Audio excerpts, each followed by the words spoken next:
According to the Title 19 NYCRR Part 182, what must a notary public do if they are requested to perform a notarial act and the person is not in the notary's presence at the time of the notarial act?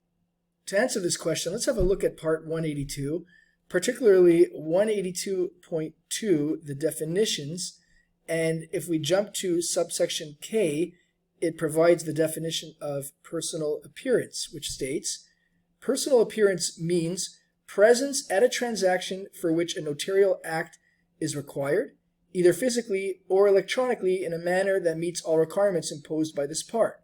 And section 182.3 further states, under subsection A, all notaries public who wish to perform notarial acts in New York State must, and we can jump to subsection 3 for the purpose of this question, require the personal appearance of all parties to any transaction for which a notarial act is required for the duration of any such transaction, etc.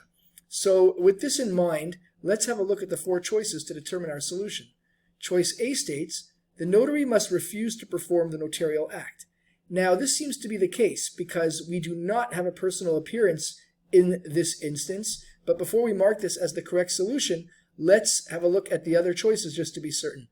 Choice B states the notary can perform the act via a phone call. In fact, as we read before, personal appearance does not include phone calls, and therefore choice B is not the correct solution. Choice C states the notary can perform the act if the person sends a photo ID. Well, nothing in what we read before states that a photo ID being sent is a substitute for a personal appearance, and therefore choice C is not the correct solution. And finally, choice D states the notary can delay the act until the person is available. Now, this too is incorrect because, as we saw before, the personal appearance of all parties to any transaction for which a notarial act is required for the duration of any such transaction.